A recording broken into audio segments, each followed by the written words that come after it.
Assalamualaikum warahmatullahi wabarakatuh. Jumpa lagi bersama channel Electronisation, channelnya untuk belajar elektronika. Kali ini kita akan membahas untuk mengenal komponen induktor, yaitu salah satu komponen pasif yang banyak ditemui dalam rangkaian elektronika. Induktor atau juga disebut dengan shock atau dengan coil atau lilitan atau kumparan dalam bahasa Indonesianya, secara fisik bisa dibagi atas satu induktor tetap berinti udara dengan lambang seperti berikut. Kedua, induktor tetap berinti besi dengan lambang seperti berikut.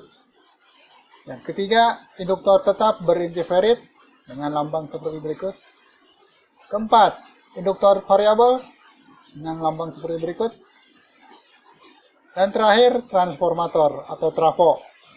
Trafo dalam hal ini bisa dianggap sebagai induktor, hanya bedanya dia ada lilitan primernya dan lilitan sekunder.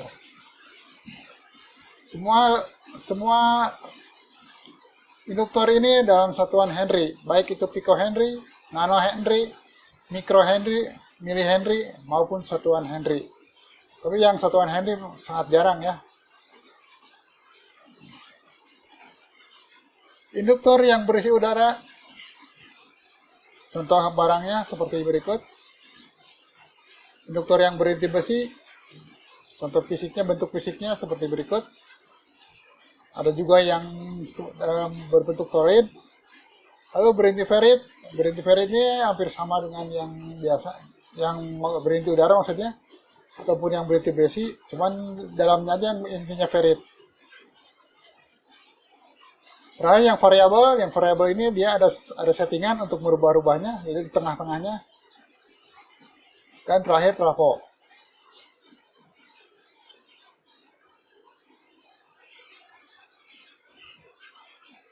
Adapun komponen yang lain yang memanfaatkan juga kumparan tapi bukan sebagai induktor, yaitu satu mikrofon dinamik, ada juga speaker, ada juga relay mekanik, lalu ada alat ukur analog, ada juga maksudnya kompor induksi, lalu ada bel rumah, dan terakhir motor dan generator. Motor dan generator ini hampir secara fisik hampir sama, cuman dia berbeda fungsi ya. Yang satu kebalikan dengan yang lain. Fungsi dari induktor ini yang pertama yaitu mengubah energi listrik menjadi elektromagnetik. Yang kedua, mengubah energi elektromagnetik menjadi energi listrik. Yang ketiga, sebagai filter untuk frekuensi tertentu. Dan keempat, sebagai trafo digunakan untuk menaikkan atau menurunkan tegangan. Nah, prinsip kerja elektromagnetik atau induktor ini yaitu dalam suatu arus, kalau ada suatu kawat dialiri arus listrik, maka dia akan mengalir arus listrik tersebut dan akan menimbulkan medan magnet. Yang mana medan magnet ini akan semakin membesar sebanding dengan jumlah arus yang mengalirinya.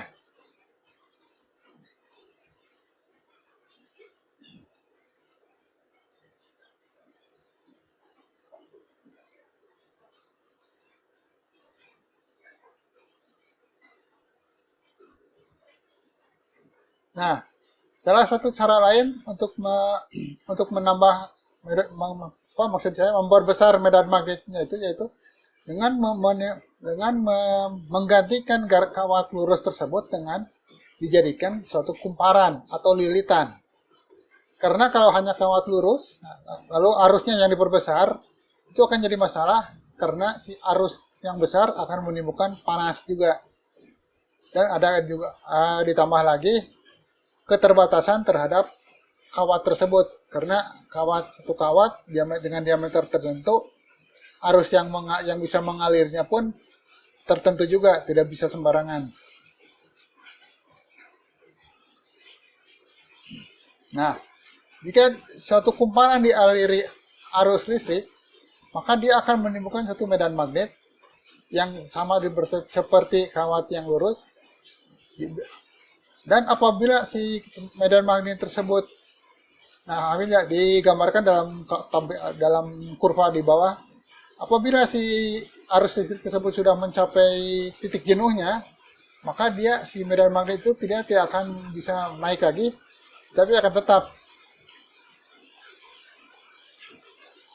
Nah, di saat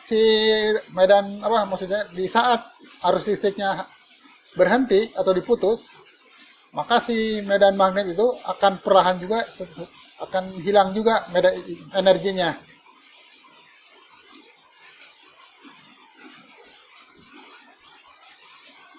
Nah, untuk mencari berikutnya adalah akan ditampilkan rumus-rumus untuk mencari nilai dari induktansi berdasarkan bentuk fisiknya. Yang pertama untuk kawat lurus. Untuk kawat lurus ini dia terbagi atas dua perhitungannya. Untuk frekuensi yang tinggi, untuk yang very high frekuensi ke atas, dia itu L sama dengan mu O dibagi 2pi dikali L dikalikan ln. Ln itu logaritma natural.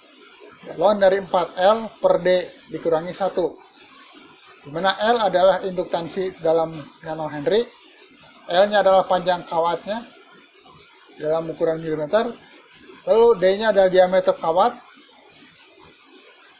yaitu diameternya 2 kali R, dan mu O per 2pi itu sama dengan 0,2 mikrohenry.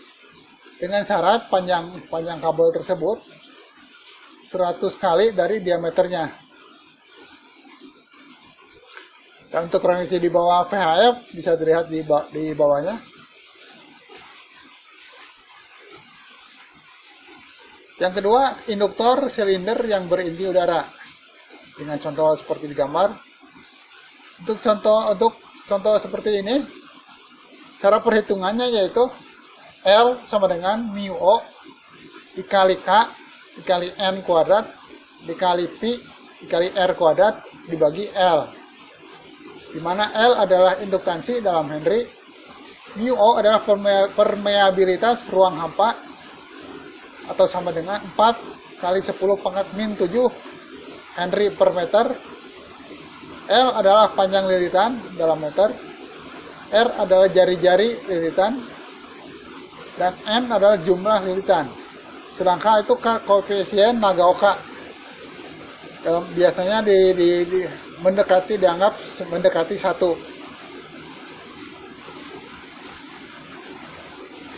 Yang ketiga adalah induktor silinder, tapi ya dia pendek, lebih pendek dari yang tadi, malah bisa dikatakan pendek sekali.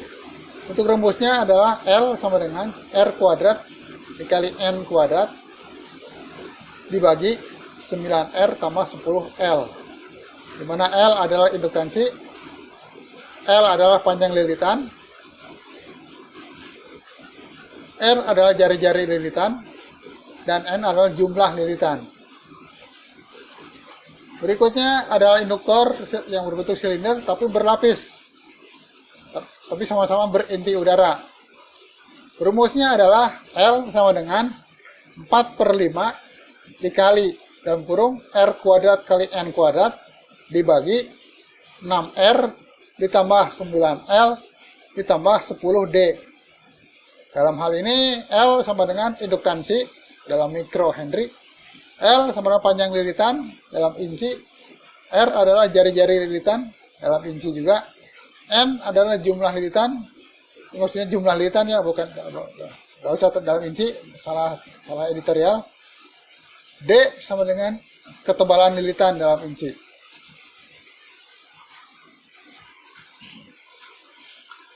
Dan berikutnya adalah induktor spiral datar berinti udara. Maksudnya yang seperti yang dalam gambar yang di sebelah kiri. Dalam hal ini rumusnya adalah L sama dengan R kuadrat dikali N kuadrat dibagi 20R tambah 28D. Di mana L-nya induktansi diri dalam mikrohenry, R-nya adalah jari-jari lilitan, N-nya adalah jumlah lilitan, D-nya adalah ketebalan lilitan.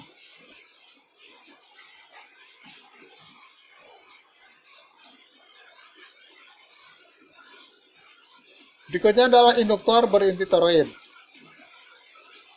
Toroid itu bentuknya seperti donat ya. Seperti donat, di mana si lingkarannya itu dililit oleh kawat. Dalam hal ini rumusnya adalah L sama dengan mu O dikali mu R dikali R kuadrat kali N kuadrat dibagi D, di mana L adalah induktansi dalam mikrohenry, R adalah jari-jari lilitan dalam sentimeter, N adalah jumlah lilitan, D adalah diameter keseluruhan, mu O adalah permeabilitas ruang hampa sama dengan 4 kali 10 min 7 Henry per meter, dan mu R adalah permeabilitas relatif inti toroid. Nah, mu R ini nilainya tergantung dari si inti toroid tersebut, yang mana masing-masing pabrik biasanya berbeda-beda ya, harus dilihat dari datasheet dari pabrik yang mengeluarkannya. Dan ketujuh adalah induktor yang berinti ferrit atau besi. Jika ada induktor yang tadi yang disebutkan tadi yang 1 sampai 4 intinya diganti, misalkan diganti oleh ferrit atau besi, maka rumusnya adalah L dikali mu R dikali L0. L0 adalah induktansi yang berinti udara tadi, rumus yang tadi. Sementara mu R-nya adalah permeabilitas relatif inti ferrit atau besi, tergantung intinya apakah diisi ferrit atau besi.